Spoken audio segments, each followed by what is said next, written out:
It is a season of goodwill. Let me congratulate the Leader of the Opposition.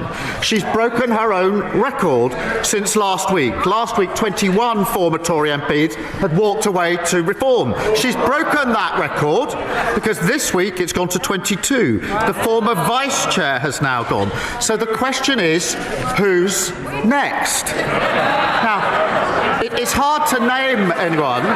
Mr. Speaker, it's hard to name anyone because according to the Shadow Transport Secretary, the Shadow Cabinet is full of, he says, non-entities. That's you lot. He should know. Mr. Speaker, the Prime Minister is talking about non-entities. As he looked at his cabinet, a bunch of turkeys, they could fit right in a Burton Matthews factory. Good day, and welcome back to British Report.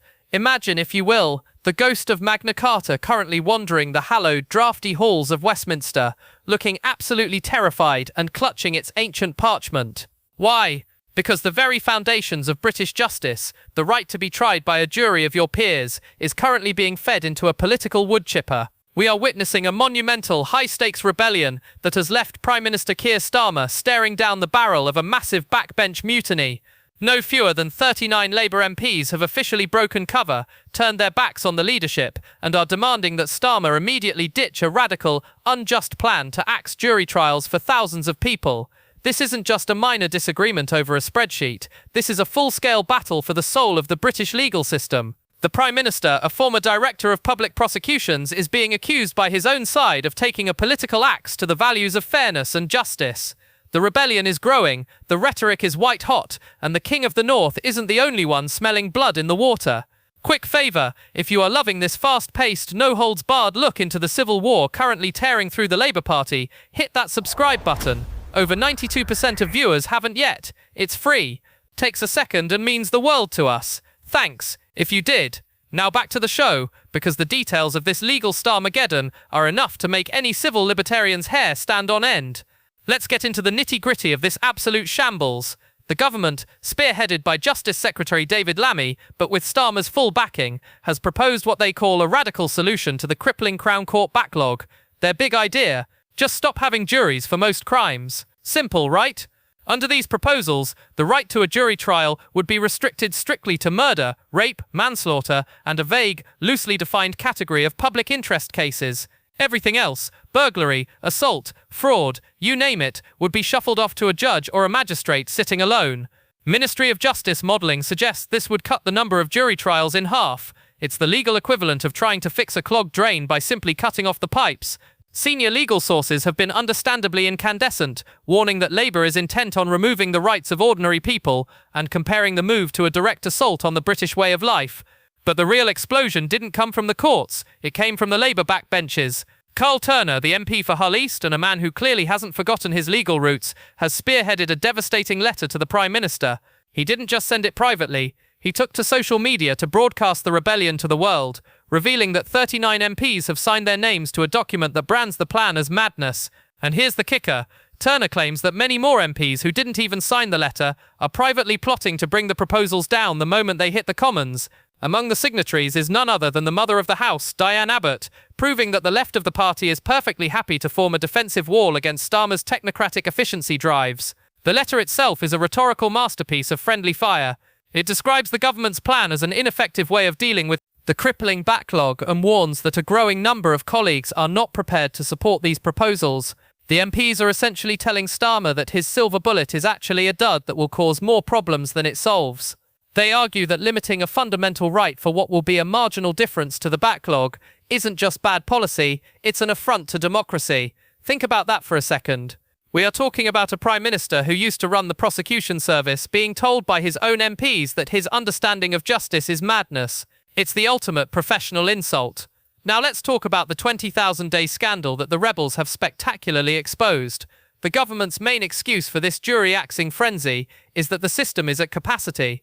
But the rebel letter points out a staggering, embarrassing truth. There are around 130,000 sitting days available to the courts every year, yet the government currently restricts those days by 20,000 a year. Yes, you heard that right. While the backlog grows and victims wait years for justice, courtrooms are sitting empty because the Treasury won't fund the sitting days. The MPs pointed out that the government's plan to increase sitting days by a measly 5,000 is a substantial shortfall. It's like a restaurant owner closing half the tables and then complaining that the waiting list is too long, so they'll just start serving people in the car park. The rebels are demanding the government use the capacity they already have instead of eradicating the public from their duty. The historical comparisons in the letter are particularly punchy. The MPs reminded Starmer that even during the darkest days of the Second World War, juries continued to sit. They might have shrunk from 12 jurors to 7, but the principle remained. "We are not at war," the letter screams. It's a powerful point. If the Blitz couldn't kill off the British jury, why should a bit of administrative incompetence from the Ministry of Justice be allowed to do it? This is the core of the rebellion's moral authority. They are positioning themselves as the defenders of 1,000 years of history against a Prime Minister who seems to view the law as a mere logistics problem to be optimised. Starmer's response so far has been, predictably, about as warm as a wet weekend in Bognor Regis. He has tried to dismiss the concerns by telling MPs that jury trials already make up a small proportion of the system and that they will remain a cornerstone for the most serious cases. He basically stood up at Prime Minister's questions and told Carl Turner to calm down.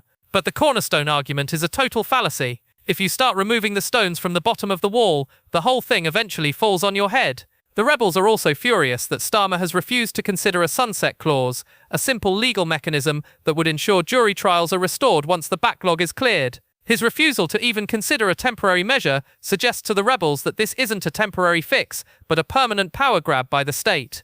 This rebellion is a massive headache for Starmer because it hits him exactly where he's supposed to be strongest, his legal expertise and his authority over the party. If he can't convince his own backbenchers, nearly 40 of them and counting, that he isn't a liberty-shredding technocrat, then how is he going to convince the country? The 39ers, as they are being dubbed, have essentially told the Prime Minister that the public will not stand for the erosion of a fundamental right.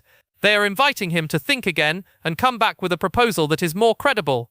The political danger here is that Starmer is creating a vacuum that his enemies are all too happy to fill. Reform UK is already positioning itself as the true defender of British traditions, and Nigel Farage would love nothing more than to campaign on a platform of Labour wants to take away your right to a jury. By handing them this ammunition, Starmer isn't just risking a Commons defeat, he's risking a total collapse of trust in the North and the Midlands, where the us versus them narrative of an elite Westminster government attacking the rights of the common man is already gaining traction. As we head towards the next vote, the pressure on the Whip's office is going to be immense. Will Starmer double down and try to bulldoze his own MPs, or will he perform one of his famous strategic pivots, also known as a U-turn?